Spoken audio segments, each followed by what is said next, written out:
Hello my dear friends, welcome to my channel simplified learning. और आपको याद है कि हम लोग अपने बिजनेस स्टडीज़ क्लास 12th के पार्ट 1 जो हमारी बुक है उसका हम chapter number 3 business environment start कर रहे थे और हमने बहुत सारा ख़त्म कर भी लिया। ओके, सो आज हम जो करने वाले हैं वो मैं आपको पहले से ही बता दूँ, that is the most important topic, that is the dimensions of business environment. अगर मैं बोर्ड्स के हिसाब से बात करूँ तो और इस चैप्टर की वेटेज के हिसाब से बात करूं तो 95% चांसेस होते हैं इस क्वेश्चन के आने के dimensions, because this is the most important topic. अगर आपने ये कर लिया तो मतलब 95 से लेके 97 98 तक यही हमेशा रहती है कोशिश कि यही क्वेश्चन आता है।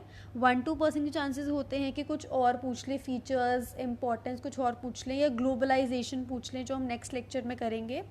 But this is the most important thing. So ये लेक्चर आपके लिए बहुत ज़्यादा इम्पॉर्टेंट होने वाला है। तो और ये वीडियो थोड़ी लंबी भी हो सकती है बिकॉज हम बहुत सारे डायमेंशंस करेंगे। ओके, तो आप प्लीज़ एंड तक देखना क्योंकि ये समझना आपके लिए बहुत ही ज़्यादा ज़रूरी है। So let's start the video. Okay, so आज हम पढ़ेंगे डायमेंशंस ऑफ बिजनेस एनवायरनमेंट। कौन कौन से बिजनेस एनवायरनमेंट हैं जो हमें स्टडी करने होते हैं। तो this is a flow chart जो मैंने आपकी एनसीईआरटी से लिया है। तो यहाँ पे 5 इन्वायरमेंट हैं मोटे मोटे जो जनरल हमारे इन्वायरमेंट होते हैं। हमने लास्ट लेक्चर में पढ़ा था कि 2 टाइप्स के फोर्सेस होते हैं, जनरल फोर्सेस और स्पेसिफिक फोर्सेस। तो ये जो सारे हैं ये हमारे जनरल फोर्सेस हैं। कौन कौन से हैं?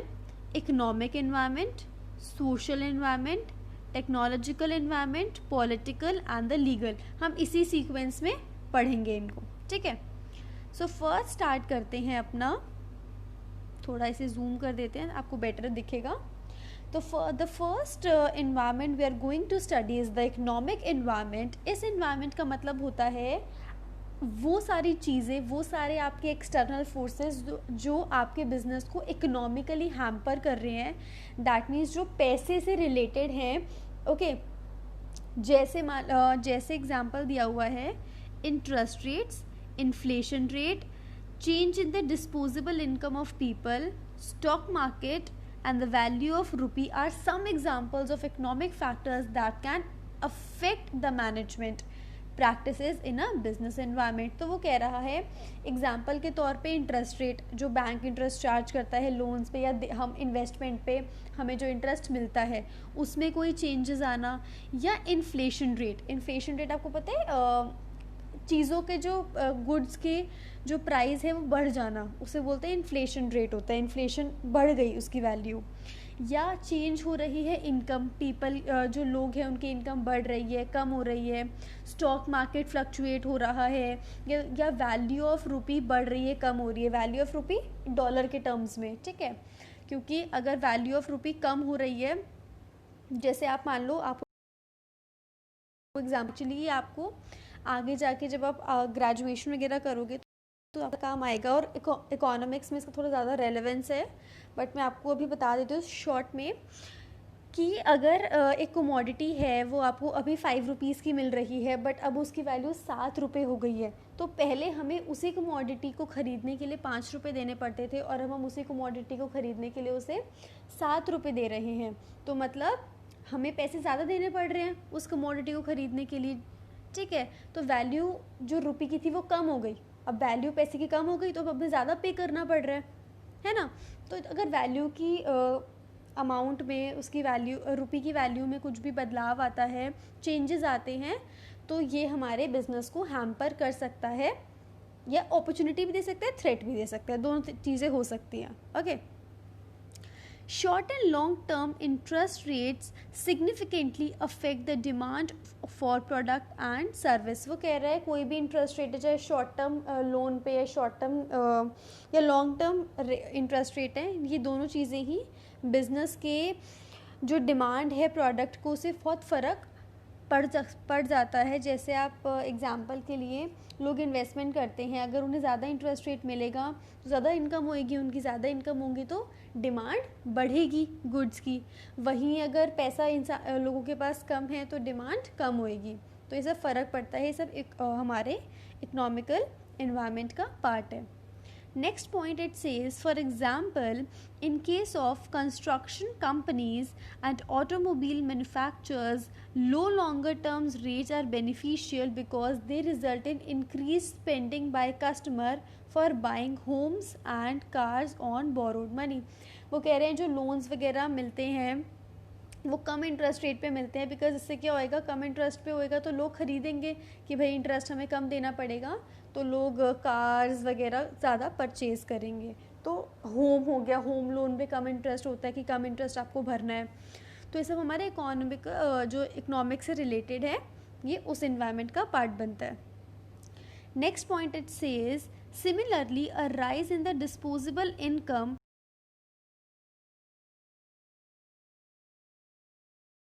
Increasing demands for product. उसका कहने का मतलब है अगर लोगों की, पीपल की इनकम बढ़ेगी, इंक्रीज होगी अगर लोगों की इनकम, तो क्या होगा,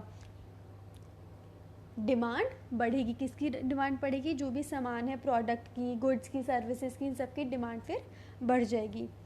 नेक्स्ट पॉइंट है, high inflation rates generally results in constraints on business enterprise as they increase the cost of various business such as purchase of raw material, machinery, payment of wages, salary to the employees. वो कह रहे हैं अगर inflation rate बढ़ता है तो ये थोड़ा नुकसानदायक है बिजनेस के लिए. मैंने आपको बताया था इन्फ्लेशन रेट होता है किसी भी चीज़ की प्राइस बढ़ जाना, ठीक है. अब प्राइस बढ़ रहा है तो ये कैसे नुकसानदायक है बिजनेस के लिए, क्योंकि अगर प्राइस बढ़ गए हर चीज़ों के, रॉ मटेरियल के प्राइस बढ़ जाएंगे तो हमें ज़्यादा पे करना पड़ेगा बिजनेस को उस रॉ मटेरियल को परचेज़ करने के लिए. चीज़ों के पैसे बढ़ रहे हैं तो वेजेस, लोगों की सैलरी भी इंक्रीज़ होगी, मशीनरी की भी प्राइस इंक्रीज़ हो जाएंगे. तो this all comes under the economic environment. I hope this is clear. 5 points है, बहुत ईजी है. कौन कौन से एग्जाम्पल फर्स्ट पॉइंट में बता रखा है, सेकेंड पॉइंट में long term short term interest rate के बारे में बता रखा है, थर्ड में एग्जांपल दे रखा है ऑटोमोबाइल्स और कंस्ट्रक्शन कंपनीज़ का कि वो लो रेट पे देते हैं इंटरेस्ट रेट पे चीज़ें, जिससे लोग इंक्रीज स्पेंडिंग करते हैं. फोर्थ पॉइंट वो कह रहे हैं डिस्पोजेबल अगर इनकम बढ़ जाती है तो लोगों की डिमांड भी बढ़ जाती है फॉर द प्रोडक्ट्स. फिफ्थ कह रहे हैं अगर हाई इन्फ्लेशन रेट होता है तो, बताओ अभी पढ़ा है हमने, हाई इन्फ्लेशन रेट होता है तो ये बिजनेस के लिए नुकसानदायक है, बिकॉज उन्हें अब ज़्यादा पे करना पड़ेगा for the wages and salary and cost of raw materials and stuff. Okay, next comes our social environment. Social environment क्या होता है, जो हमारे सोशल से, हमारे कल्चर से रिलेटेड होता है, उस इन्वायरमेंट को स्टडी करना. इसके अंदर क्या क्या चीज़ें आती हैं, it includes the social forces like custom, tradition, values, हमारी जो वैल्यूज़ होती हैं, social trends, society expectation from the business. ये इन्वायरमेंट डील करता है हमारे कस्टम से. एक कंट्री इंडिया जैसी कंट्री जो है उसमें कस्टम्स, ट्रेडिशंस, उसकी वैल्यूज़ का बहुत ज़्यादा महत्व है, इम्पॉर्टेंस है. तो एक बिजनेस इन्वायरमेंट को अपने सोशल इन्वायरमेंट को भी देखना पड़ता है. जैसे for example the celebration of Diwali, Christmas, Guru Parv provides significant financial opportunities for greetings card companies, sweets, confectionaries, manufacturers, tailoring outlets and many other related business. तो वो कह रहे कभी कभार क्या होता है, जो सोशल इन्वायरमेंट है वो बहुत सारी अपॉर्चुनिटीज़ देता है बिजनेस को, अगर हम उसे ठीक से नॉलेज रखते हैं. जैसे आपने देखा होगा दिवाली तो पता ही है, तो दिवाली पे आप देखते हो कि मतलब टेलर के यहाँ बड़ी अच्छी उसकी बड़ी अच्छी कमाई होती है. कैसे, बिकॉज लोग आउटफिट्स अपने टेलर सिलवाते हैं, स्टिचिंग करवाते हैं, तो कपड़ों की दुकान बहुत अच्छी चलती है. स्वीट्स की बहुत ज़्यादा सेल होती है ड्यूरिंग द फेस्टिव टाइम, और बड़े सारे ऑफर्स आते हैं, लाइक कैडबरी के आप देखते होगे, या कोई भी जूसेस हैं, ड्राई फ्रूट्स हैं. तो this all comes under the social environment, because इसको ही अगर बिजनेस ढंग से देखेंगे तो अपनी अपॉर्चुनिटीज़ को आइडेंटिफाई कर सकते हैं और उसको अपने एडवांटेज के लिए ले सकते हैं. नेक्स्ट वो क्या कह रहा है, values refer to concept that the society holds in the high esteem. ठीक है, in India individual freedom, social justice, equality, opportunity, national integration are the examples of major values cherished by all of us. तो वो कह रहा है India जैसी country में values का बहुत ज़्यादा इम्पोर्टेंस है, चाहे आप इक्वालिटी की बात करो, सोशल जस्टिस की बात करो, या नेशनल इंटीग्रेशन, मतलब जो हमारे आसपास की कंट्रीज़ हैं उनसे अच्छे म्यूचुअल रिलेशनशिप्स बनाना, ये सारे वैल्यूज़ हमारे इंडिया में बहुत ज़्यादा माने जाते हैं। Okay, next point says in business terms these values translate into freedom of choice in the market, business responsibility towards the society, and non-discriminatory employment practices. Social trends present various opportunities and threats to business enterprise. वो कह रहे हैं जो social environment है वो कभी कभी तो बहुत ज़्यादा अपॉर्चुनिटीज़ हमें देता है और साथ ही साथ कभी कभार हमें बहुत ज़्यादा नुकसान भी दे सकता है। अगर हम बिज़नेस टर्म्स में बात करते हैं तो लोगों को अच्छी अच्छी चॉइसेस होना, फ्रीडम ऑफ चॉइस, डिफरेंट चीज़ें हम प्रोवाइड कर रहे हैं अपने कस्टमर्स को, और जो हम एम्प्लॉयमेंट प्रोवाइड कर रहे हैं बिज़नेस में वो कोई डिस्क्रिमिनेटरी नहीं on the basis of anything like religion, sex and gender, anything like that. Okay,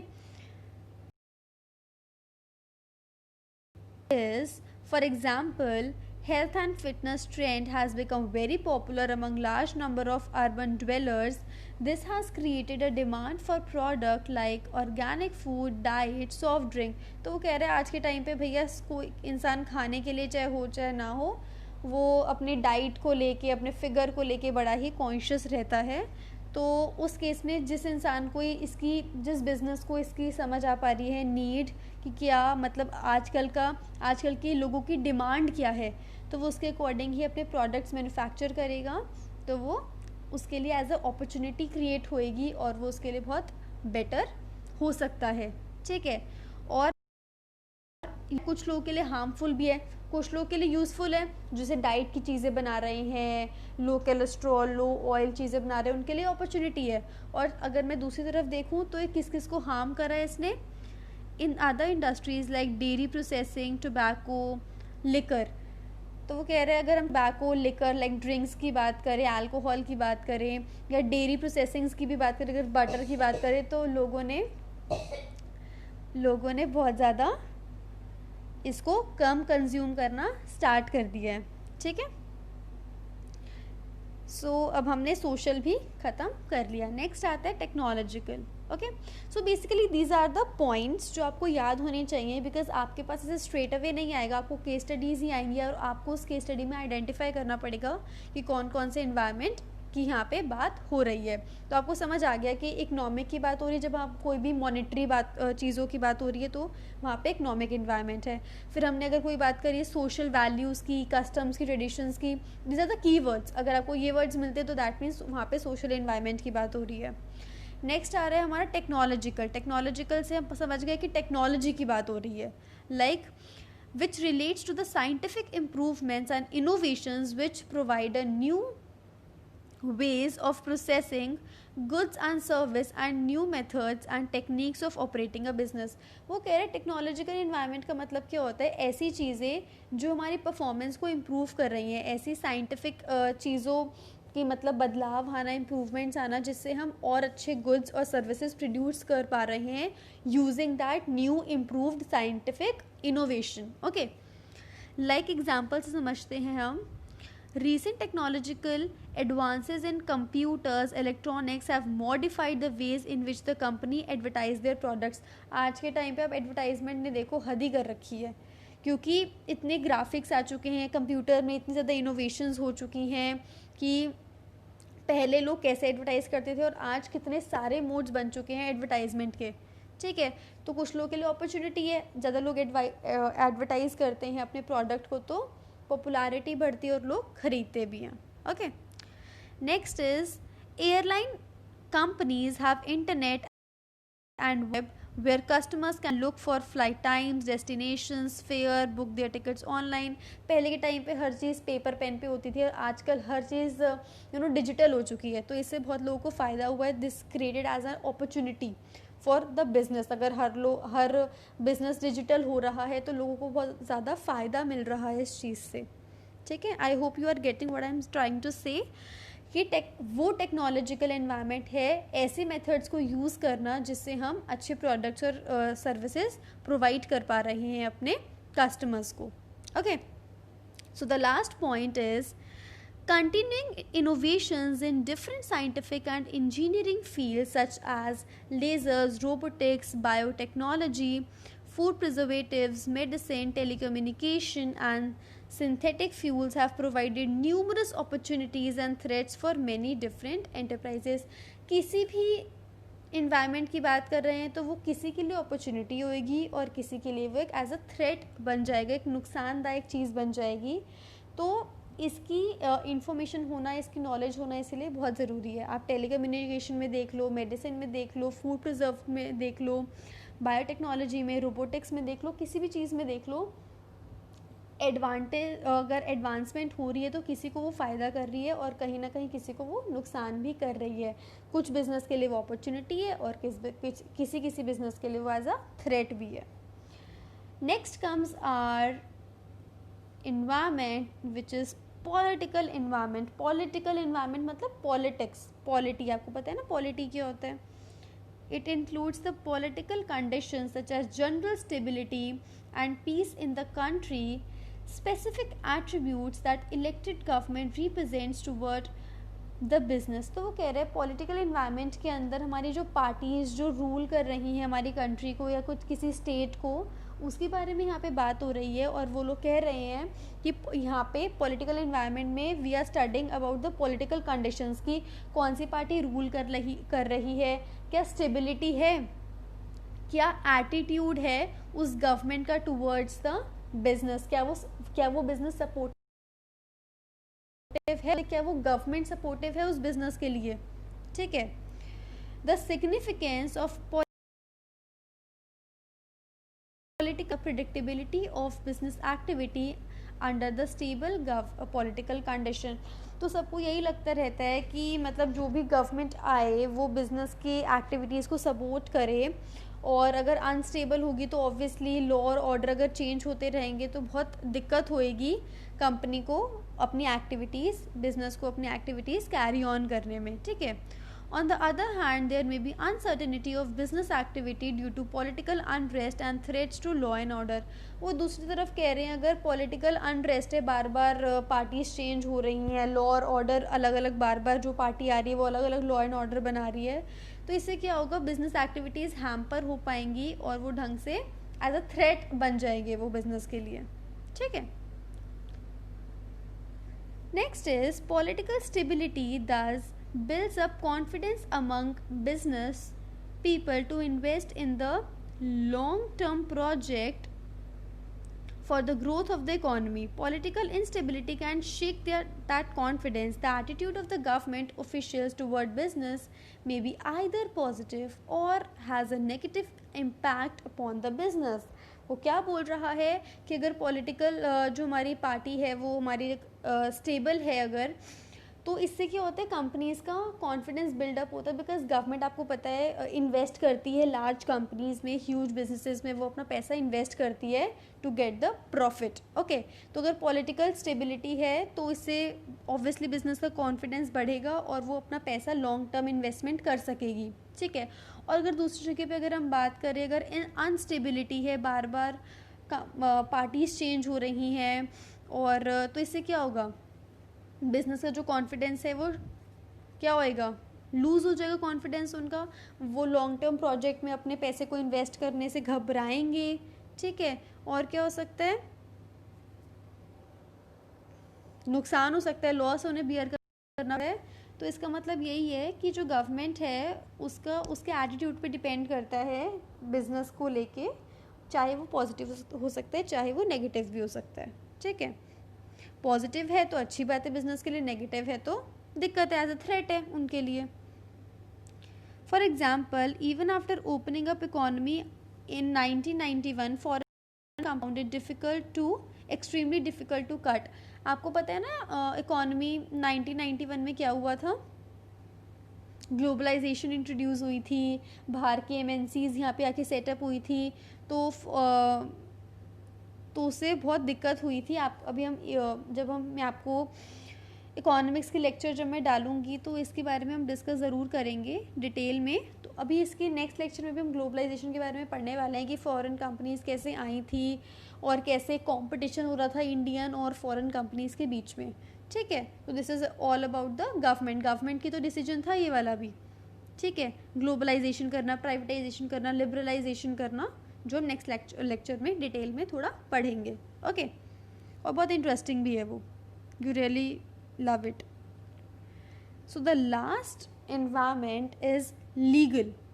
अच्छा, एक्चुअली मैं एक चीज़ बताना चाहूँगी, बहुत लोग बच्चे कंफ्यूज हो जाते हैं पॉलिटिकल और लीगल में। तो डोंट गेट कंफ्यूज्ड। पॉलिटिकल हो रही है गवर्नमेंट, जो पार्टी इलेक्ट होके आ रही है। लीगल हो गई हमारी जुडिशियल, गवर्नमेंट से रिलेटेड। जुडिशियल मतलब हमारे जो कोर्ट्स है, जो लॉ एंड ऑर्डर बनाते हैं। ओके, ये लेजिस्लेचर की मैं बात कहूँ अगर, लीगल इन्वायरमेंट किससे रिलेटेड है? लेजिस्लेचर से, हमारे जो लॉ मेकिंग बॉडी है। ओके, तो आप पॉलिटिकल में और लीगल में कंफ्यूज मत करना, ये दोनों अलग अलग चीज़ें हैं, तो डोंट गेट कंफ्यूज। ओके, कि मेरे पास बहुत लोग बच्चों की क्वेरीज आ रही थी, बहुत स्टूडेंट्स कह रहे थे कि we are just get confuse between political और लीगल, हमें समझ नहीं आ रहा लीगल और पॉलिटिकल है क्या। तो पॉलिटिकल गवर्नमेंट से रिलेटेड है, जो पार्टी इलेक्ट हो रही है पॉलिटिकली। लीगल यहाँ पे लेजिस्लेचर के बारे में बात हो रही है, विच is the law making body. Basically legal अगर मैं आपको बात करूँ तो जो भी एक्ट्स बने हुए हैं उसको फॉलो करना is the legal environment. Okay, it includes the legislature passed by the government, administrative orders issued by the government authorities, as well as the decisions at every level of government, central, state और local. जो भी हर level जो government का है, whether it is centre, state और local level की भी बात हो रही है, तो वहाँ पे जो भी कोर्ट की जजमेंट्स पास हो रही हैं रिगार्डिंग द लॉ, उसे हम कवर करते हैं अंडर द लीगल इन्वायरमेंट। फिर वो कह रहे हैं, it is imperative for the management of local enterprise to obey the law of the land, therefore an adequate knowledge of rules and regulations framed by the government is a prerequisite for better business performance। तो वो कह रहे हैं कि हर enterprise है उसे land के law को ओबे करना पड़ेगा। तो जो रूल्स एंड रेगुलेशंस बनाए हुए गवर्नमेंट ने रिगार्डिंग द लैंड, उसे बेटर अंडरस्टैंड करना पड़ेगा, जिससे वो उसको ओबे कर पाएँ। ठीक है, non-compliance of law can land the business enterprise to legal obligations या legal problems। तो वो कह रहे हैं जो business enterprise laws को नहीं मानेगी तो क्या होगा? non-compliance हो जाएगा। अगर वो नहीं मानेगी तो उसे लीगल प्रॉब्लम हो सकती है, फाइन, पेनल्टीज़ और केसेस में पड़ सकते हैं वो बिजनेस जो है। और क्या होगा फिर? उन्हें नुकसान होएगा ना। वो अगर केसेस में पड़े रहेंगे तो अपनी एक्टिविटी कब करेंगे? तो वो कह रहे हैं जो भी इंसान बिजनेस करना चाह रहा है तो उसे लीगल इन्वायरमेंट का पक्का से पता होना चाहिए, उस सारे लॉज के बारे में पता होना चाहिए जो उन्हें फुलफिल करने हैं। कौन कौन से एक्ट की बात हो रही है यहाँ पे? कुछ ही मैंने दिए, और भी बहुत सारे एक्ट हैं, बट यहाँ पे I have named the only few, और आपको भी 2-3 ही याद करने, ज़्यादा आपको याद नहीं करने हैं। जैसे development and regulations act, foreign exchange management act, import and export act, factories act, trade union act, workman compensation act, industrial disputes, consumer protection is important for doing business. से मैंने कुछ ही नाम दिया, आप 3-4 याद कर लेना, दैट इज़ इनफ। ओके, और उतना आप कोट कर देना, that is more than enough. Okay, तो वो कह रहे हैं लीगल इन्वायरमेंट का अगर मैं एक लाइन में आपको बोलूँ तो ये सारी चीज़ें वो हैं जो लेजिस्लेचर्स के अंदर आती हैं। सारे ये वो रूल्स हैं जो एक कंपनी को फॉलो करने होते हैं। अगर वो फॉलो नहीं करेंगे तो उनके ऊपर पेनल्टीज़, फीस, केसेस फाइल हो सकते हैं। ठीक है, और these are the some of the examples regarding the act which a business has to file doing business activities. ठीक है, so we have completed the dimensions of the business which is the most important according to me. ये तो आपको मतलब होता है ना कि टिप्स पे होना ही चाहिए, ये बहुत इंपॉर्टेंट है। एक ये ज़्यादा इंपॉर्टेंट है, जो मैं अगले लेक्चर में करवाऊँगी वो भी इंपॉर्टेंट है, वो भी पूछ लेते हैं बहुत बार।